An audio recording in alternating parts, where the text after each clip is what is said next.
Yeah, so very happy to be here. I work in couple processes in fractured media, and I've been mainly motivated by geothermal systems. So this is what I will talk about today. And I know that you have sort of in this sense, a broader background. So I will try to focus a lot on conceptual modeling and not dig sort of too much into the details.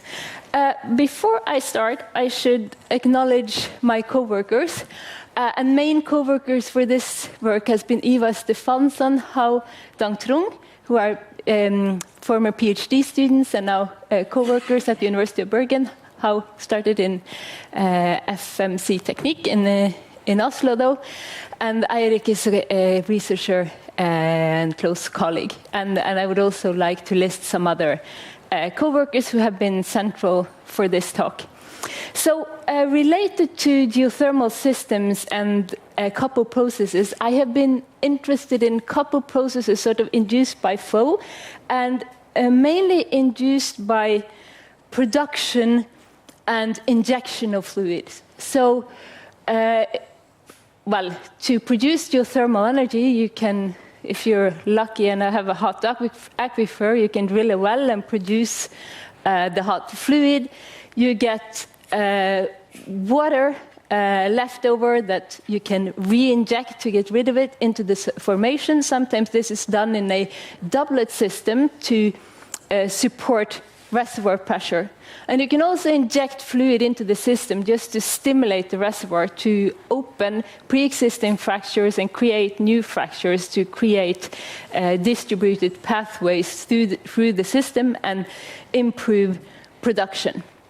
And today, I guess there are 27 or so countries that produce electricity from geothermal energy and many more who use this resource for direct heat. Even in Norway, we use open geothermal systems for heating purposes through heat pumps, but of course this is a minor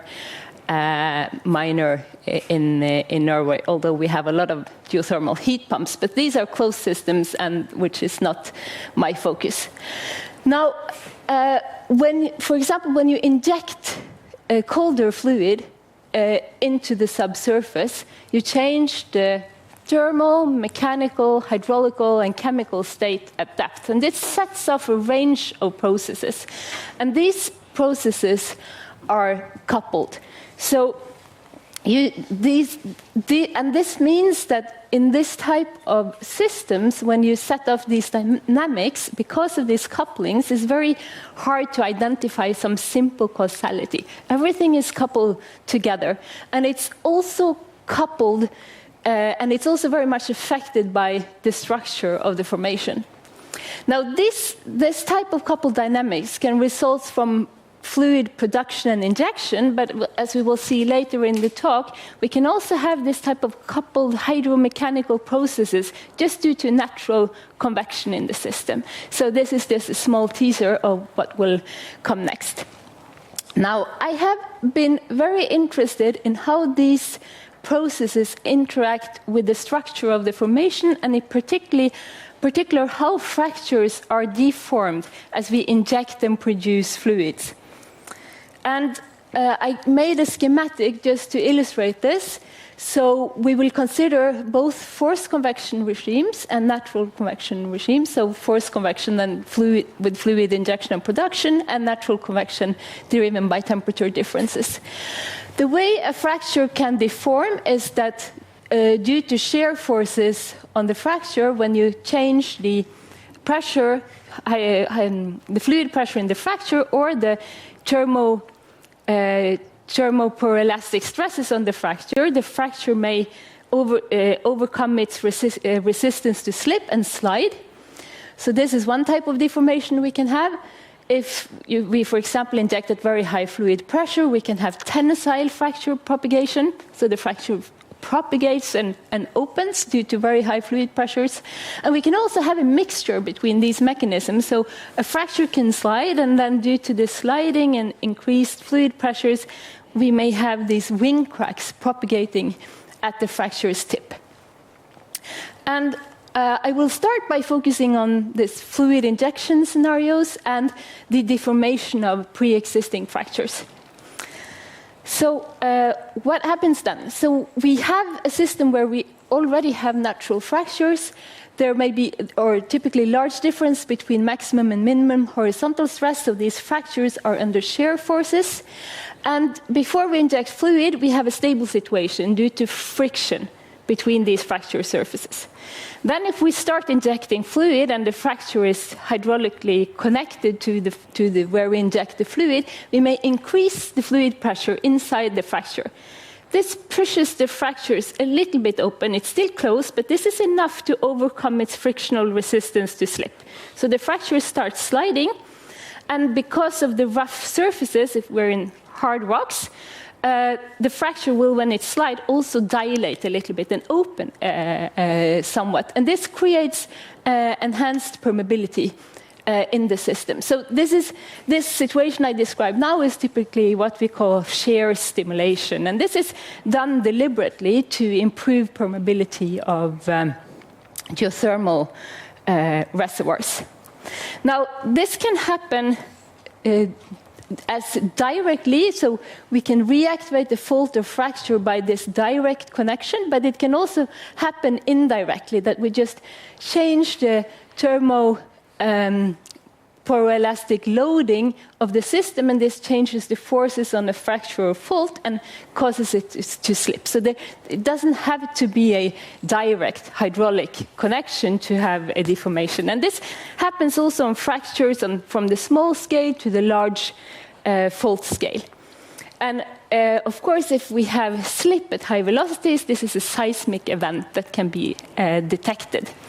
And this type of processes and dynamics are, of course, not just related to geothermal systems. This is relevant for almost any application of the surface, but I will focus slightly on these geothermal energy applications. And the relevance of this fault deformation related to fluid injection and production we can see from this map here, which shows data from a database on induced earthquakes related to various subsurface applications all over the world. And of course, this is not a full database, but it at least gives an impression of where induced earthquakes are recorded related to our involvement or anthropogenic interference with the subsurface. And we can see geothermal on the list, along with, of course, fracking and conventional oil and gas and so forth. So mainly, of course, these induced earthquakes are induced deliberately in many of these cases. They are, like for fracking in conventional oil and gas and geothermal, these are induced to stimulate the reservoir. But they can also happen as an undesired consequence of the operations. And anyhow, you would want these earthquakes to remain small, at least below magnitude 3, because, of course, larger earthquakes could cause damage and fear among the populations. And I will give 2 examples of larger seismic events due to geothermal operations. So one case is, well, this is many years ago, 2006 in Basel. They were actively stimulating the reservoir by injecting fluid at high pressures, and you can see the well pressure in the top figure, magnitude of induced seismicity in the lower figure, and the location of the seismic events to the right. And at some point, they started to get increased frequency and magnitude of seismic event, and they decided, in order to not induce too much and too high magnitude seismicity, decided to shut off the well. So this is this difference between the blue and red. So red are induced events after the shut-in. Now, what is interesting that you can see is that they actually experienced the largest magnitude event after shut-in.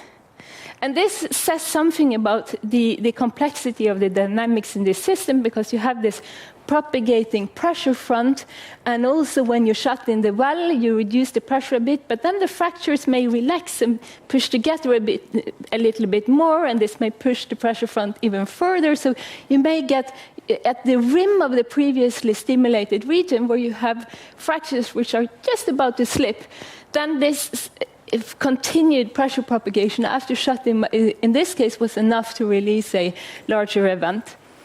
A situation which is also very well known, which was some year later in 2017, induced also after stimulation, 2 months after stimulation, a earthquake which was 1,000 times stronger than the one in Basel. It was a 5.5 earthquake in Pohang related to stimulation of a geothermal reservoir, where they were activating a previously unknown fault. So with the stimulation, and the stimulation just caused small movements that eventually caused this fault to slip.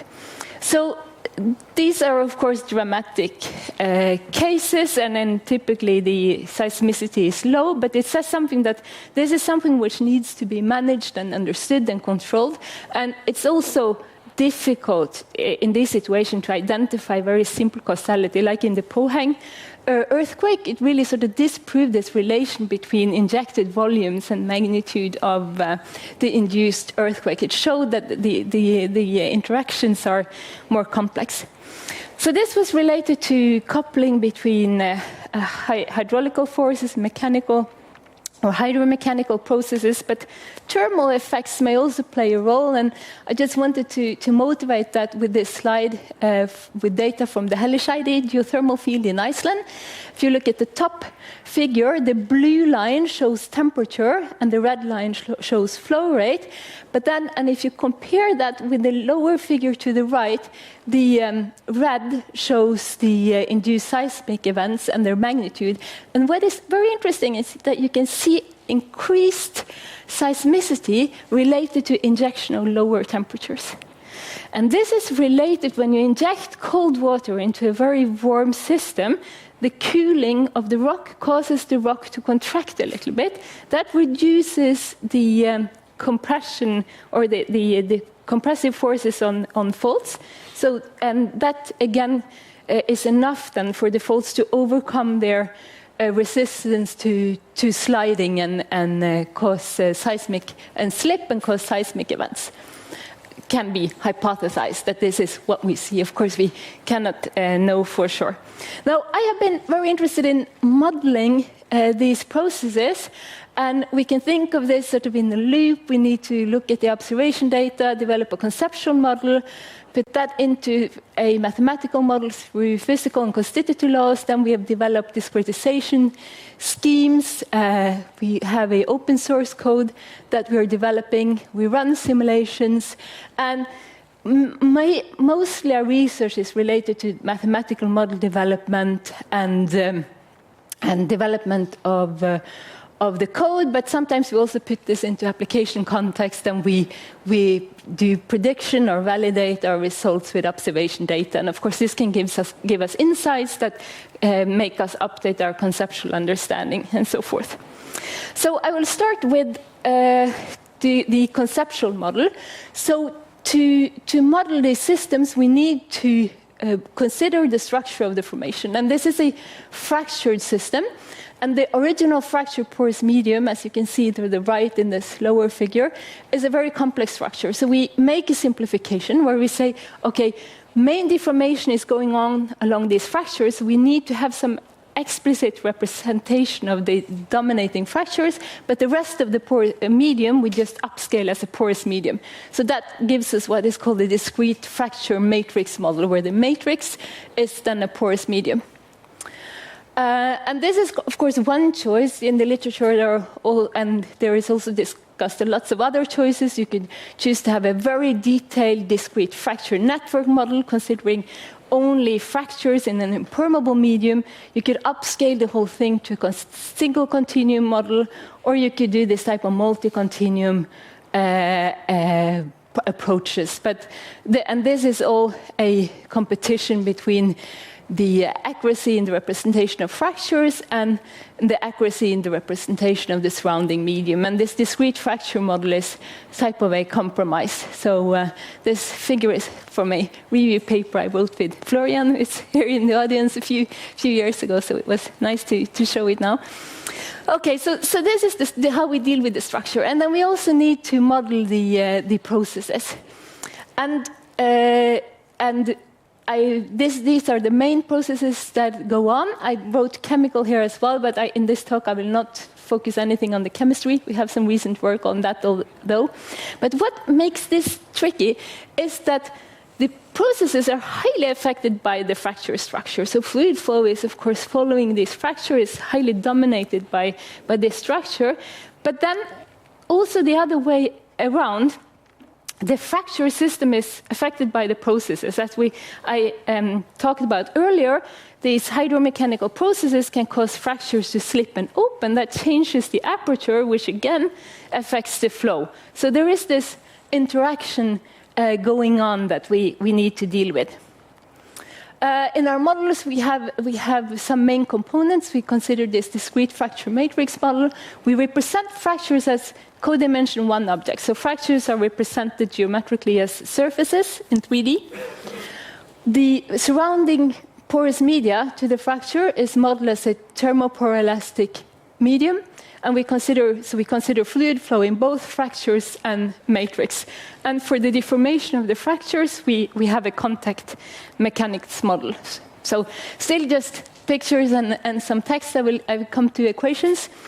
For the thermoporoelastic medium, we consider small, simple model, small deformation, extended Hooke's law. And in these cases, we will only consider single-phase flow. And a simple fluid model considering low enthalpy fluid, so no phase change. And the fracture is modeled by a contact mechanics model where we consider three modes. The fracture can be sticking together, it can be sliding and dilating, but still be mechanically closed. Or if fluid pressures are high enough, it can be completely open, so there is no contact across the fracture surfaces. The concept of the mixed dimensional modeling is illustrated here. We have a domain omega h, so h is for higher dimensional, this is the porous matrix. Omega L, this is the fracture, L for lower dimensional, and this is illustrated in the simple case of only one fracture, but we can do multiple fractures and fractures, intersection, and so forth.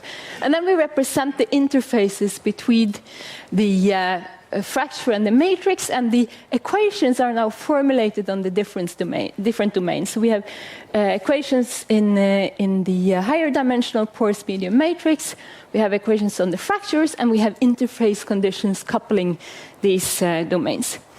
So this is a bit of a complicated slide. This is the mathematical model for the thermoporoelastic medium, so for the matrix. So this is the 3D domain surrounding the fractures. There we couple the conservation of momentum with conservation of mass and energy balance. And I've written these equations on conservation form, and then we have lots of constitutive models. You may be familiar, of course, with Darcy's law, Fourier's law. We have a thermoporoelastic stress tensor linearized. We have an expression for the porosity, how the porosity changes with displacement, fluid pressure, temperature, and so forth. And what I want to point your attention to is the coupling in these equations, because our primary variables are displacement, pressure, and temperature, so illustrated by gray, blue, and red. And if you look in the constitutive models, you can see sort of the gray, blue, and red popping up all over, and this goes into these governing systems of equations. So this sort of tells you that this is very strongly coupled, and we solve these equations monolithically, simultaneously. Now, but this was just for the matrix, so we also need to deal with the fractures. And then what we do for the conservation of mass and energy, we integrate these equations for the 3D fractures across the fracture to sort of collapse the dimension on this, in the very narrow direction of the fracture. So this gives us conservation of mass and energy for the fracture. And I indicated in yellow, you can see this fracture aperture that appears due to this integration across the fracture. So these are now equations that lives on the two-dimensional fracture domain that were obtained by integrating sort of over the over the fracture in its normal direction. What you can also observe is that some new terms have appeared on the right, and this is the contribution from the matrix. So in the mass equation, you have the flux from the matrix to the fracture, the fluid flux, and similarly in the energy balance, you also have the contribution from the matrix.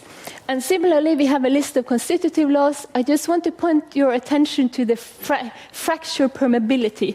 The fracture permeability depends on the aperture. So we can see the fracture permeability is given here by the cubic law, and in this setting it will be a squared over 12. So you see a very nonlinear relation between aperture and permeability that goes into these equations. So this is important to capture.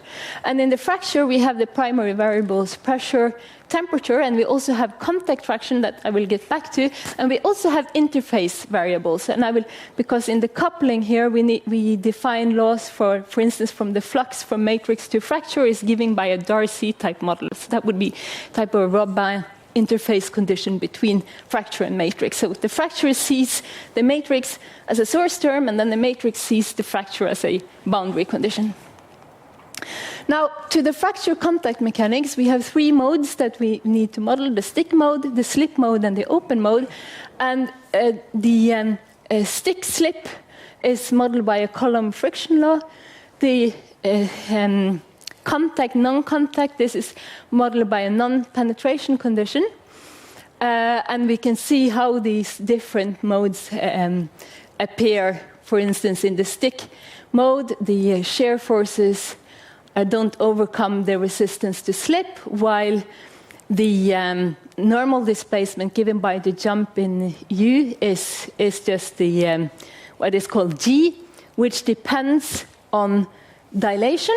This is the formula to the right, so it depends on the sliding related with a friction angle, but we also allow for some elastic normal deformation of the fracture when it's in contact, and this is the term all the way to the right, where delta U max is sort of the maximum closure of the fracture. I need to speed up. Okay. When we discretize this, we use a conformal mesh, and we use cell-centered variables, so mainly control volume methods. We will do some work also on finite elements, but for now, control volume methods. And we use the monolithic schemes with implicit time discretization. And the contact mechanics is formulated by complementarity conditions that are solved by a semi-smooth Newton method, because these complementarity conditions are non-smooth related to the transition between the different modes. This discretization results in a highly coupled system, which is just illustrated to the system matrix is illustrated to the lower right, related to the different, the porous medium domain, the fracture domain, and the interfaces, and you can sort of see all this coupling and how the different primary variables are all coupled and intertwined in the system. Yeah. And now I thought I would start to show some results. So this is just a toy example. It's nothing we have published, but I thought it would be good just to illustrate how this works. So we have a body which is under shear forces. We inject fluid in. There are two fractures in the lower fracture. And you can see the temperature in the lower plot, the pressure in the upper plot. And then we look at the aperture and the contact modes after some time in the lower fracture. And you can see the red region of the fracture corresponds to a region where the fracture is fully open. In front of that, we have a region where the fracture is slipping due to this colder temperature, higher fluid pressure, and then in all the way to the right, the fracture is still sticking together, but there is some aperture changes due to this elastic normal deformation of the fracture, even if it's in contact. And we can see how important, in this case, the thermal effects are. So we can play with this model, and we can turn off the thermal effects. In that case, we would have seen no slip or opening of the fracture. We can also turn off the elastic normal the elastic normal displacement of the fracture, and in that case, of course, the sticking region will just have a constant aperture, and we see that the open region will be larger because we don't have this sort of elastic flexibility. We are just pushing the fracture more open, so to say, or also due to the cooling of the surrounding medium, which is contracting. I will also show another simulation that we did a few years ago. In this case, we also consider injection of fluid into a formation. And here we try to sort of mimic what you could observe in a geothermal system, where we first do 10-hour stimulation with a high injection rate into fracture number 1. And then after that, we do 15 years of production with injection at a lower rate, but a colder fluid. And we're interested to see how this affects the slip along the fracture. But we start with just a mechanical equilibration step, and that also results just in some slip. Then we do the 10-hour stimulation, and at the end of the stimulation, we can see the results in this the figure that just popped up. We have the pressure difference from hydrostatic pressure to the left, and we have the change in aperture to the right. And this is interesting because the fracture where fluid is injected to the left is not favorably oriented to slip. So nothing happens with that fracture, but it transmits fluid, because it has some residual aperture, into the fracture in the center, which is favorably oriented to slip. So when fluid pressure increases in this fracture slides. Now the sliding and dilation of this center fracture, the dilation, that casts a stress shadow on the fracture to the right. So that sort of compresses a bit this fracture to the right. So we see that there is this large black region in the fracture to the right where this has no sliding, but this stress shadow doesn't affect this uppermost part of this fracture as much. We can see some sliding there. So this was the stimulation phase, and then we start to inject cold fluid, and then we can look at how this changes the aperture from the previous step in the lower right figure, and then we can see that then the cooling has contracted the rock, so this reduces the compression of the fracture. It relieves a little bit, and there is more sliding, and we can also see how that the contraction of the material between these two rightmost fractures has allowed also the rightmost fractures to be sort of less pushed together, and some sliding and opening is also appears there. So this is, shows sort of some of this complexity that we can see. We have also used this modeling framework, tried to put it into a more application context, and we simulated a injection at the Reykjanes in Iceland, which was done in 2011. So you can see fault traces and seismic events in this lower figure. So we developed, and here also you can see better, these are the fault traces, we have the seismic events. The injection was done first, we were interested in injection related to a particular well, RN34, where they first did a fall-off test, and then they did a cyclic stimulation, which is seen in this, the injection rate is seen in the figure at the middle to the right. So they were injecting at a high rate, and then stopped injection, then injected again, and so forth. And eventually they started to result in seismicity, which is also illustrated in this figure C. So we used the data from the fall-off test to calibrate our model, and then we simulated the cyclic stimulation. So based on collaboration with NorSAR, they did some analysis of the seismic data that we used to make a revised model of the faults, which we then used as a basis for our simulations, and we investigated different cases, so these different related to the transmissivity of the different faults. So the top figure show pressure for different cases, and the lower figure show fault slip for different cases for the different faults. And I've circled in the seismic event which are shown in one of these figures. So what we saw here was that we were able to, with the numerical simulations, we were able, for example, to discriminate slip on nearby faults, which is difficult just by the analysis of the seismic data. The modeling could help to say, which of these nearby faults is actually deforming. Although, of course, this study was, I have to admit, hampered by really very limited available data. So it can be more interpreted in a qualitative, I guess, than a quantitative context. But in this case, we were able to do this type of full study where we looked at observation, developed a conceptual mathematical model, and did simulations, compared again with observations, and found a better description of the system. So this was some work we have done on the formation of pre-existing fractures. So we looked at forced convection and induced slip along fractures that are already there. But now I also want to move a bit to other work that we have done, where we also consider natural convection and also tensile propagation of fractures. So fractures who are propagating through the domain, and this, of course, causes additional complexity because then you need to update your grid and so forth. But I will start with just this simple study we did. So we coupled the models we had previously with just a very simple criteria for fracture propagation. And in the first work, we just allowed for fracture propagation along the pre-existing grid.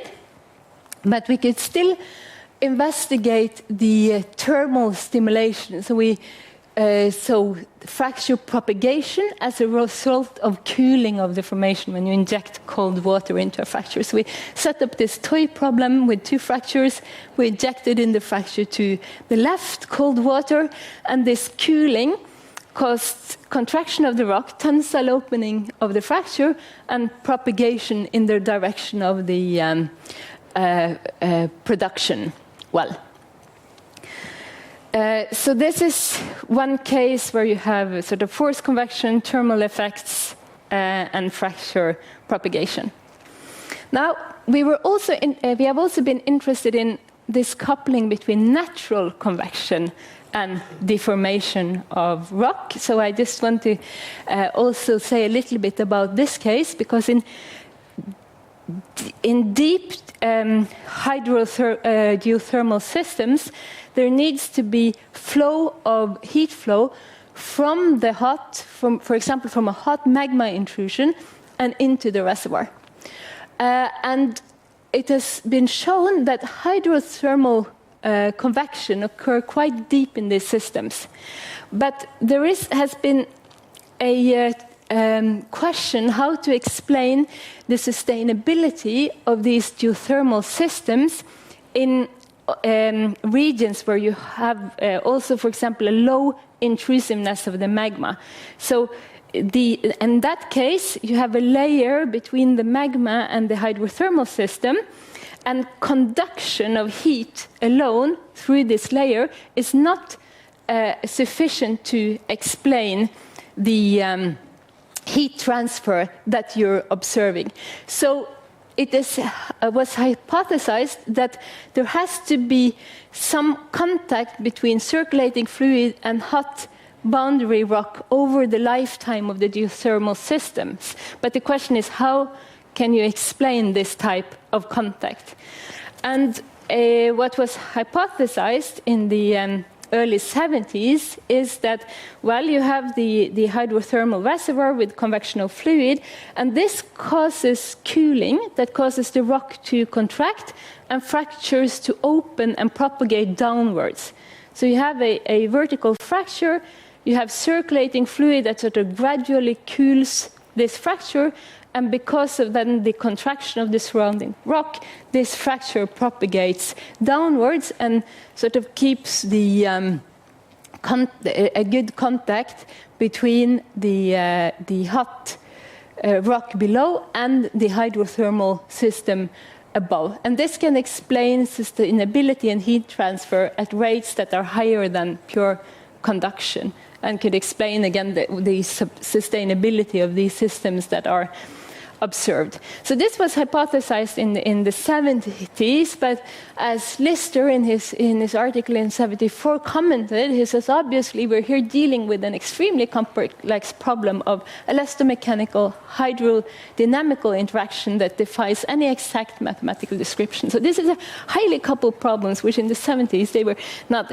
able to deal with their analytical methods. So we have done some modeling, and we set up a similar conceptual model as before, still no chemistry, although this could also matter in this case.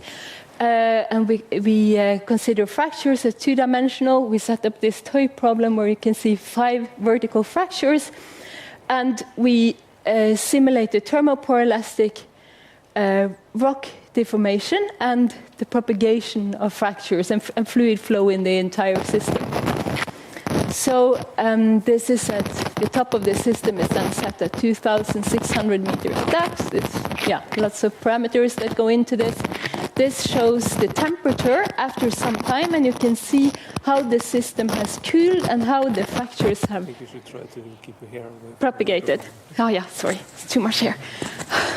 Yeah. So this is what we see here is exactly this that what was hypothesized in the 70s. You have fluid circulations in the fractures and in the surrounding matrix. The fractures are more permeable. These convection cells that develop in the fractures, they cool the rock, and this causes the fracture to open and tensilely propagate. And this corresponds to sketches that were made in the 70s of how this would develop. And you can see here fluid pressure, temperature, the contact traction, normal contact traction. So we can see how this is 0, where it has cooled the most, and the aperture after I think 70 years of simulation in this case. And we could also calculate the propagation speed of the fractures, which in this case was about 2 meters per year, which is in agreement with previous assessment of that they made in the 80s based on some simple analytical models. And this modeling that supports this hypothesis of convective downward migration of fracture was also done by Patterson and Driesner in 2020. So we were working a bit in parallel with them. They looked mainly at the fractures related to mid-ocean ridge systems, though. And here, this figure is not so good, but the arrows here corresponds to the flow velocities. The colors here show the density, so we can see how the lighter fluid rises, and then it becomes more dense, corresponding to the more yellow, and then it goes down again. So in this case, you have 2 convection cells that goes like this inside the fractures, although the convection cells, as the fracture develop, are not. We don't really see stable patterns. They may change a bit. Okay, so that was sort of tensile fracture propagation, and I would, in the end, like to comment on some work we have done where we also looked at this mixed mechanism simulation. So we look at both shearing and sliding of fractures and the fracture propagation together as a consequence of fluid injection. And then we have a slightly more advanced mathematical model considering failure criteria for fracture, and we allow here also for multiple fractures to propagate, and we distribute the propagation of the different fractures through a Paris law. And in this case, we use a type of a multi-scale numerical solution strategy where we solve for the hydromechanical deformation of the porous media domain and the contact mechanics of the fracture, and then we evaluate in a region close to the fracture tip whether we have propagation, and then we solve for the propagation actually using a finite element methods and adaptive mesh refinement and so forth.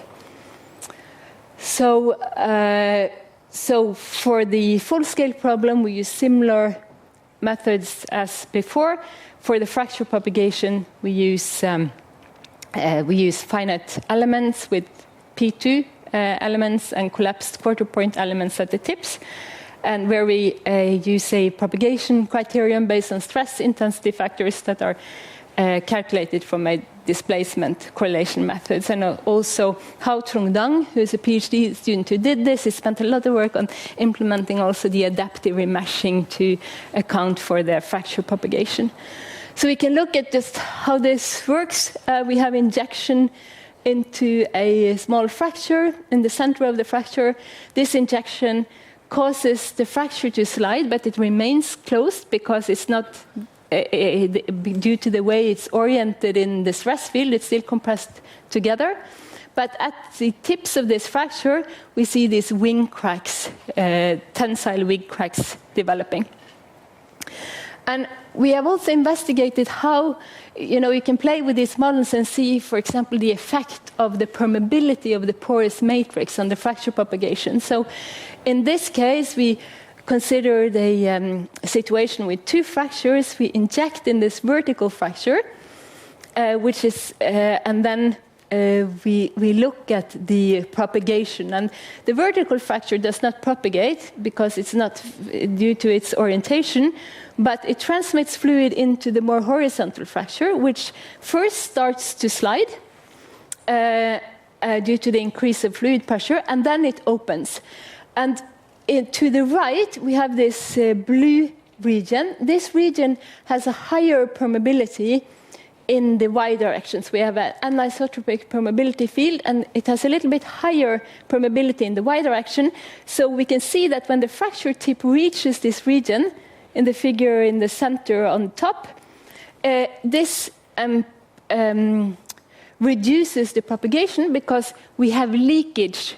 We have leakage of fluid from the fracture into the porous medium, so the pressure in the fracture is not able to build up sufficiently for further tensile propagation, or it builds up more slowly. So we can see that the fracture propagates much faster to the left than to the right.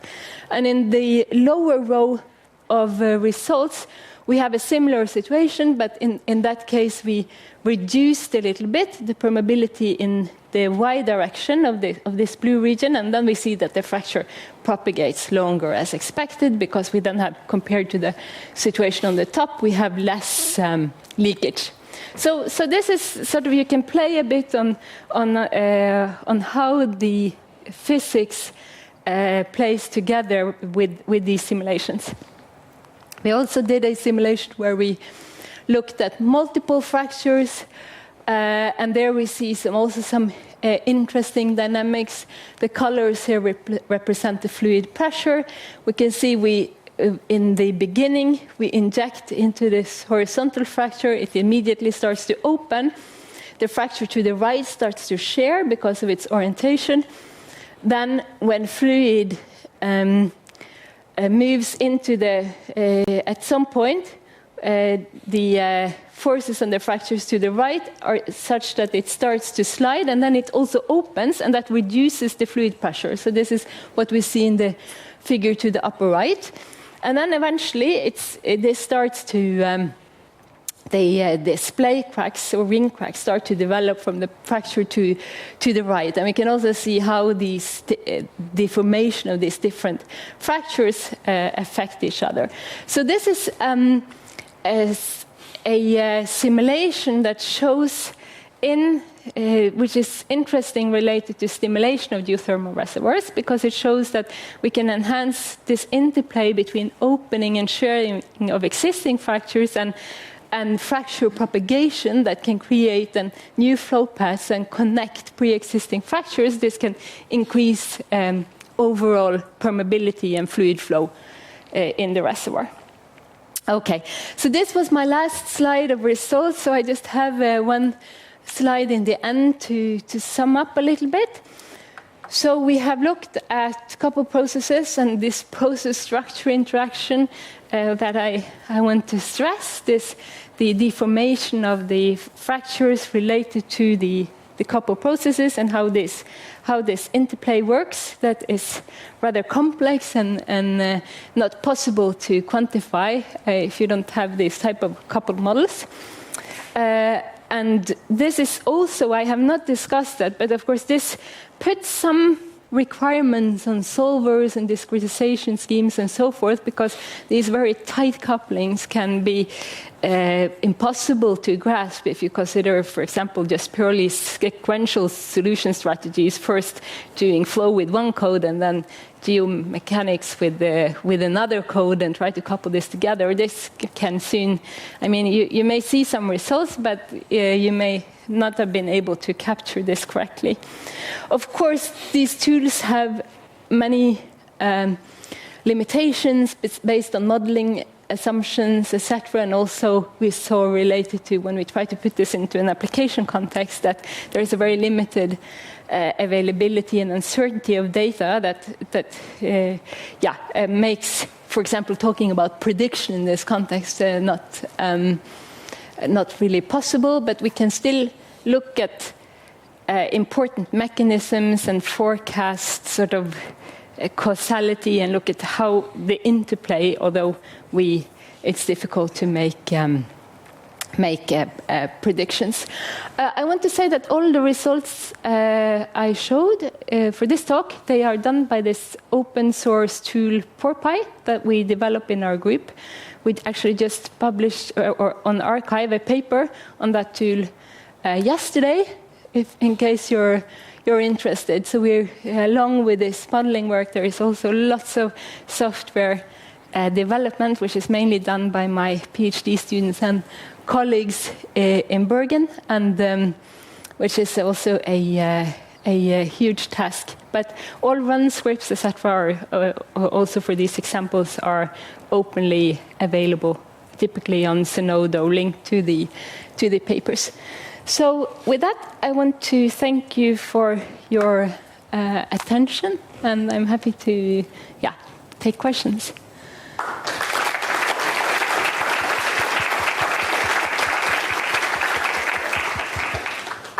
Thank you, Inga. So then the floor is open for questions.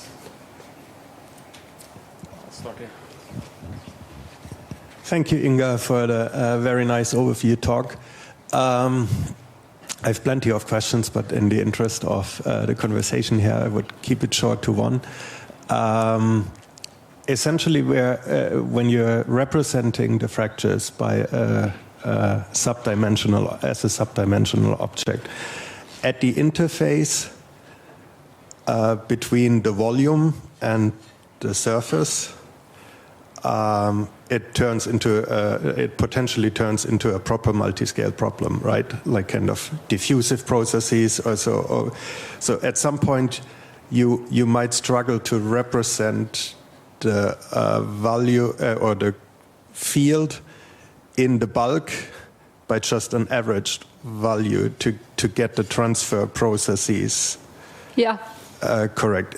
Are you somehow systematically looking at that, like kind of diffusive timescales or something around convergence studies? On like at the end, you run the risk that like kind of you would have to resolve it to the fracture aperture scale. Exactly, and we just have to say no, we haven't. But of course, there are limitations to these models, particularly when you start to look at larger scale faults and so forth, with all the complexity you can think of. We can of course we have looked into, I mean, representational permeability, and I thought permeability.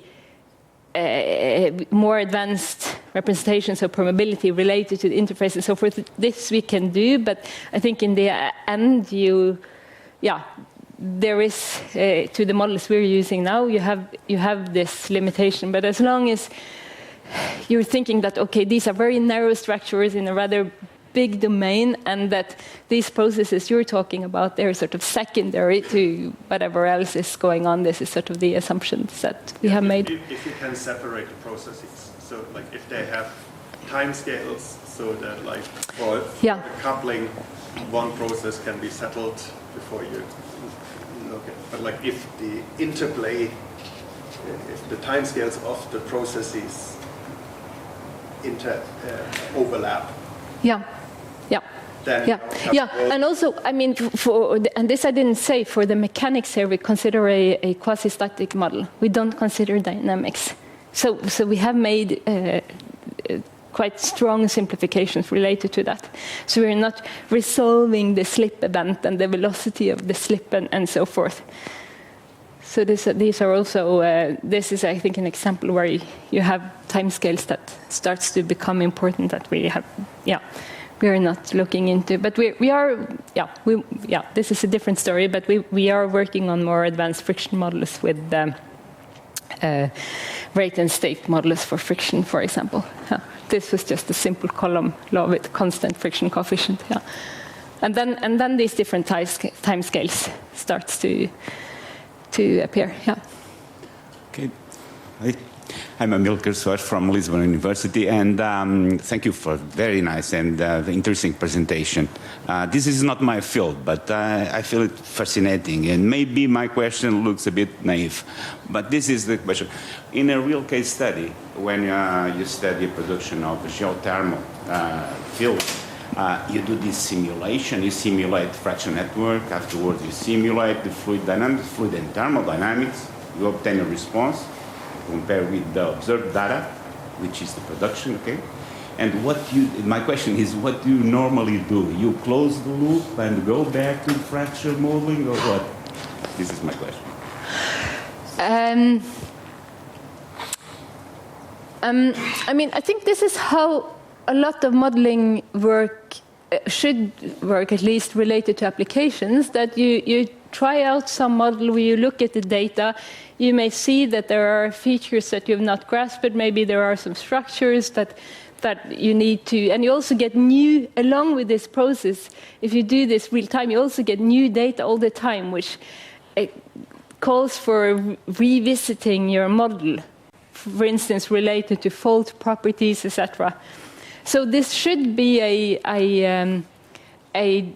dynamic process. To the extent this is done, I mean, this type of modeling is not, these are not regularly done related to geothermal applications. I mean, this type of coupled models are more, I mean, we are more in the research phase, so it's not something which is sort of off the shelf done related, But I think it's interesting to think of this type of workflows related to the development of geothermal systems, and to do this modeling to understand what is going on during stimulations and so forth, so that you're able to take measures.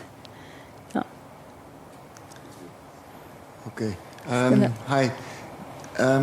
First of all, thanks again for this very nice presentation where you link the mathematics and the modeling and then two examples that I can actually relate to, and I see a lot of things explained there. One thing that remains a little bit open is something that you hinted at the beginning, and that we also see in Belgium in our deep geothermal projects, where you have, after a shutdown, your highest magnitude of seismicity. And you gave some explanation on that, but it didn't for me explain why your probability increases for that higher magnitude. So you explained that, yes, your fluids are being pushed out, but why then do you get your higher magnitude? And also, can you actually model that? I will answer that. We did a study a few years ago. I did not present the results here because we were not fully happy with the fracture contact mechanics model. We did some very crude simplifications. But first, so you inject and you have this, you can think of this radial, this pressure front, which is distributing. And this is also sort of diffusing. So how I understand it is that after shut-in, you have, because of this radial distribution, you have large regions where a small change in pressure can result in slip of a rather large, or the slip criterion being overcome in a large volume. So because of this, radial distribution. So in the beginning, you're just affecting a small volume, but later you're in a larger volume, and you can have small changes related to that.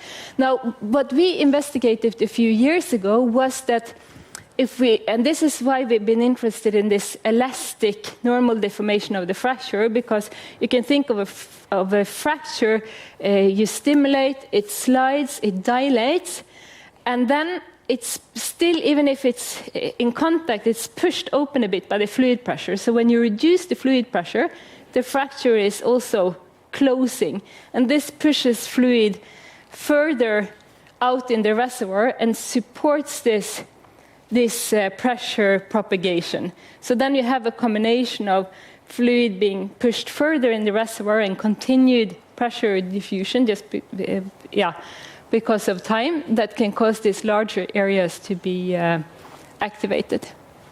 I don't know. Yeah.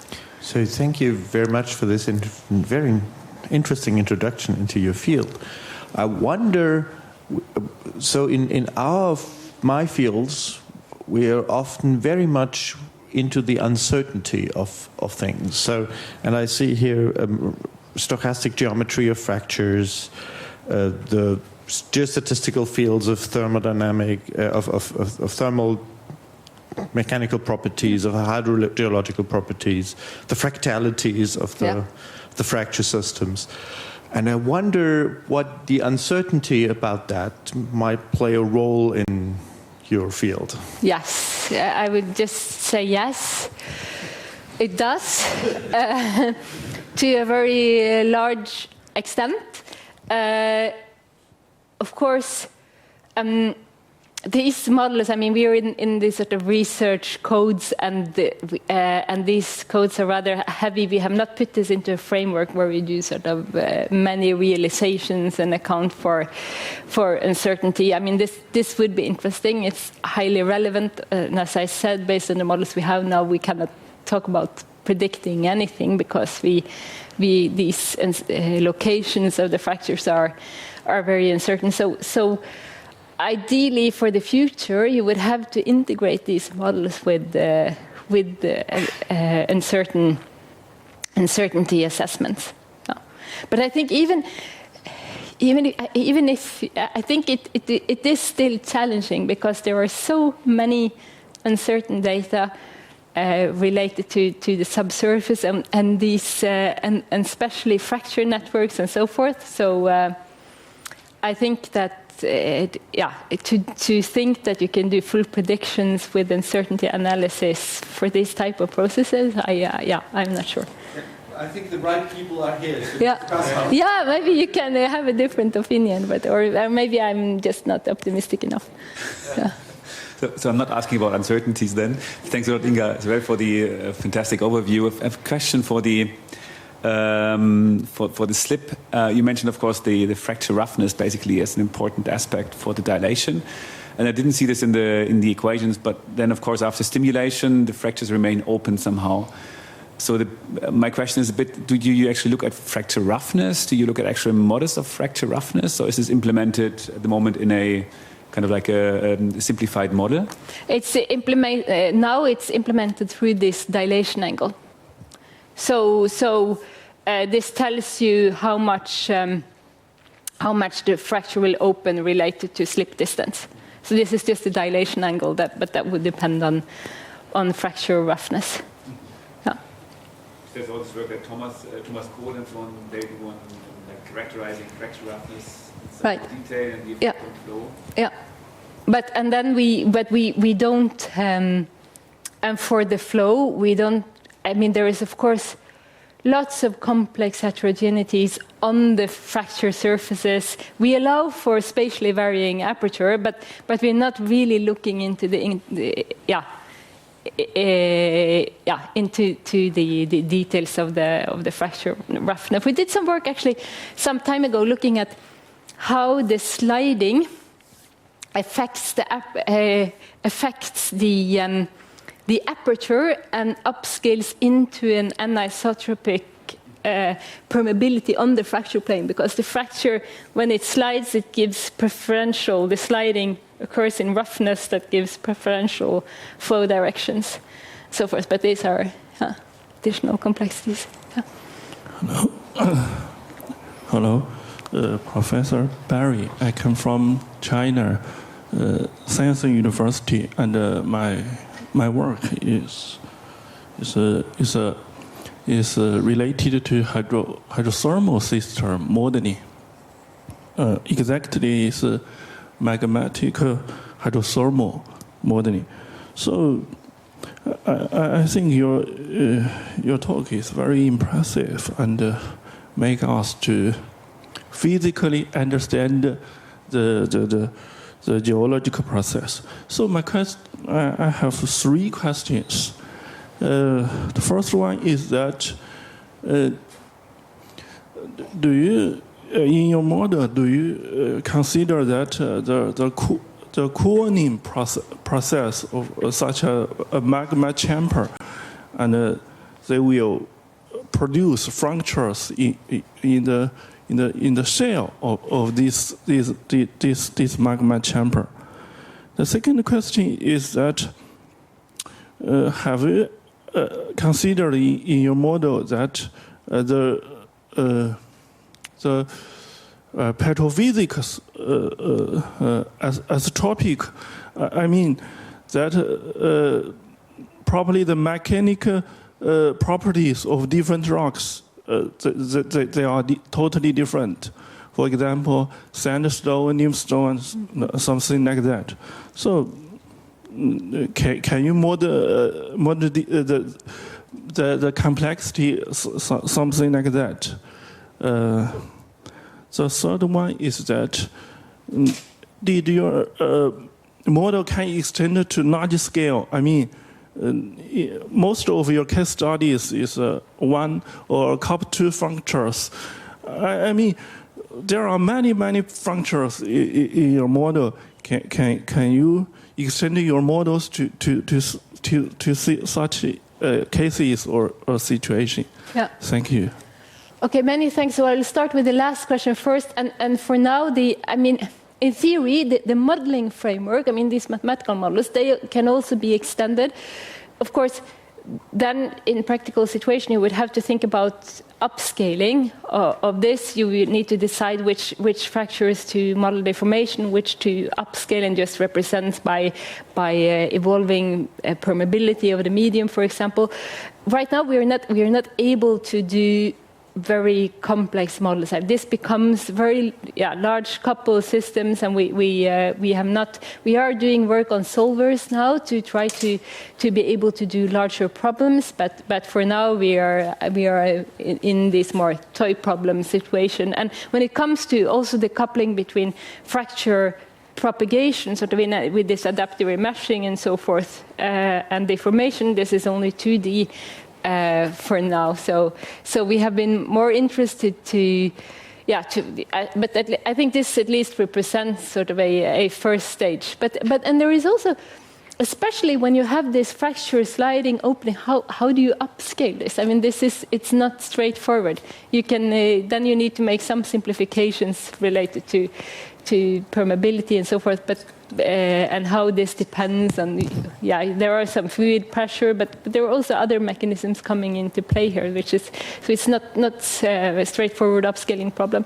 Then the second question was, yes, we can. The different rock parameters. This feeds we can do related to the systems. We have focused mainly on harder rocks. We had some related to various applications, so we have played with different parameters. We've also done some studies of how these parameters affect the processes and so forth. We can also do anisotropic parameters that could be interesting related to upscaling, since we do this cell center control volume methods. So this that is actually nice features that could be useful. And then the first question, this was related to this brittle ductile boundary of the magma, and whether just the cooling causes fractures. And I think this depends on the stress regime. So, and how deep these fractures will go. But what we have seen is that, like in the situations we have modeled, you will not have fractures propagating deeper, closer into the hot, or what you can think of as magma, unless you have this convective cooling. So, but of course, this also how deep these fractures will go. Just as if you were not thinking of fluid convection, this will also depend on the stress regime. But typically, you will not be able to have propagation of fractures in these regions close to the brittle ductile boundary, unless you have some mechanism of cooling from above.